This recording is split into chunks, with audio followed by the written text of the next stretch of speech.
You're welcome. King Rayshaw became aware that John the Baptist was preaching.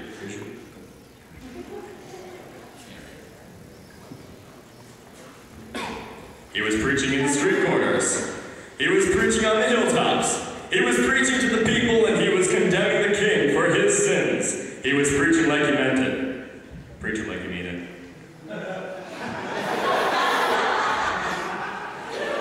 And King Rayshaw became aware that John the Baptist was preaching. And so he made a royal decree, and he sent his royal guards to go and make John the Baptist aware that if he did not stop preaching, he would be arrested.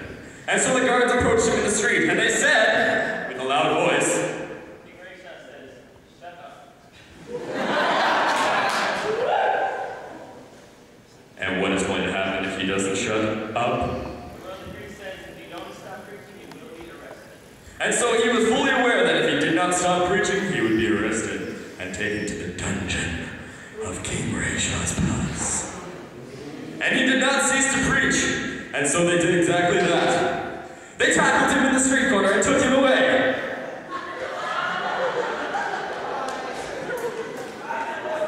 He put up a pretty good fight.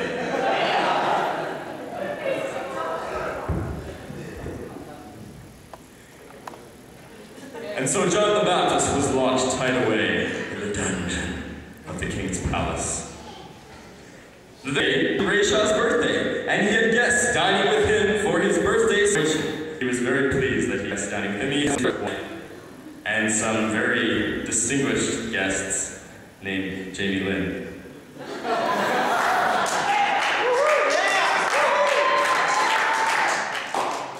And as a present for his birthday,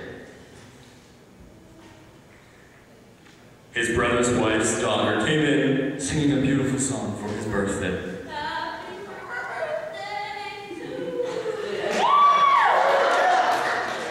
And she knelt before him, and they were mesmerized. They clapped profusely for her.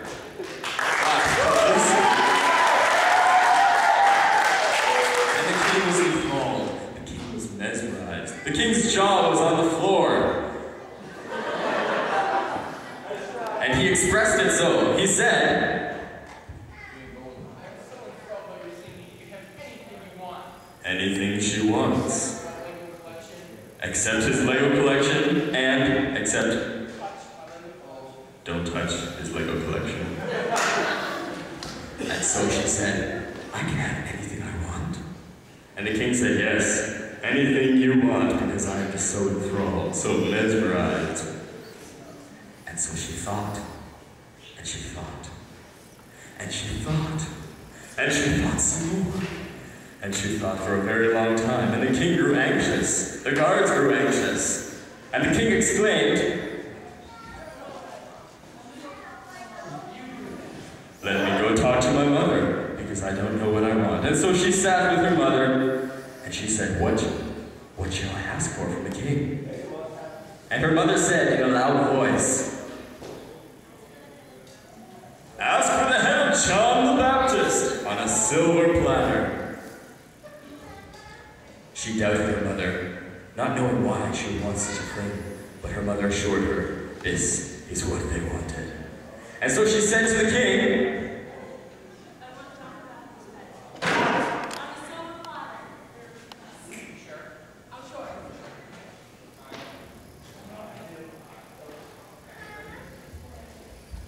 and suddenly John the Baptist got up from his hiding place and ran across the stage towards Tim.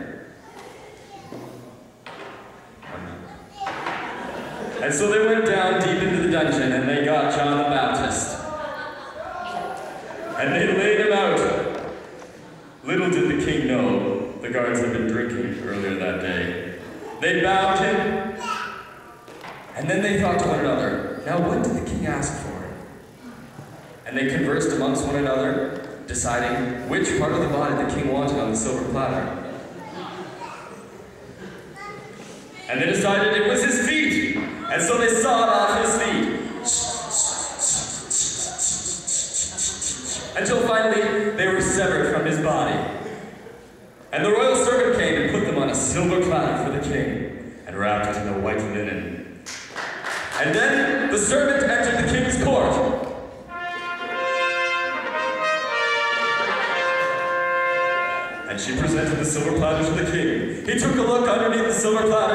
He was dismayed. He was distraught. He was angry.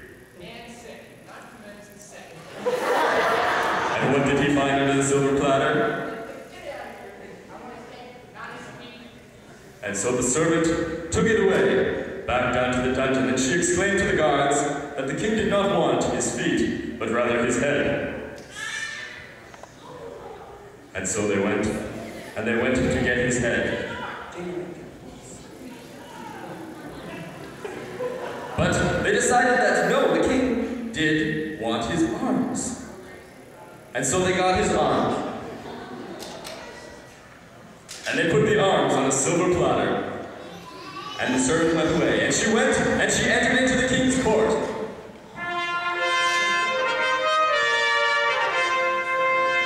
And she placed the platter before the king.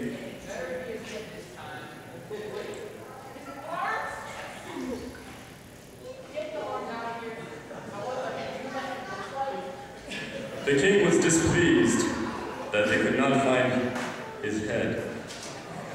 And so he sent him away. And so they went back down to the dungeon, and with one swift blow of an axe, they beheaded John the Baptist. And a minor chord played. And so they placed the head on the silver platter. And the servant went and entered the king's court once again.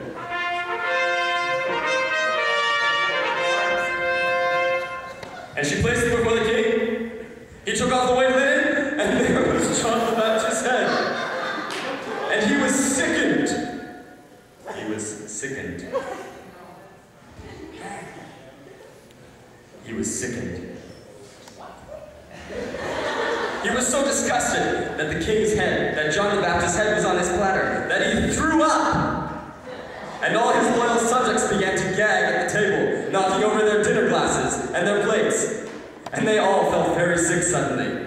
And they ran from the king's court. And the king himself started to run. He got up from the table, he began to run, and he just collapsed because he was sickened. But to end on a serious note, folks, I would like to read to you from Luke 7. After John's messengers left, Jesus began to speak to the crowd about John. And Jesus said, "What did you go out into the desert to see? A reed swayed by the wind? If not, what did you go out to see? A man dressed in fine clothes? No.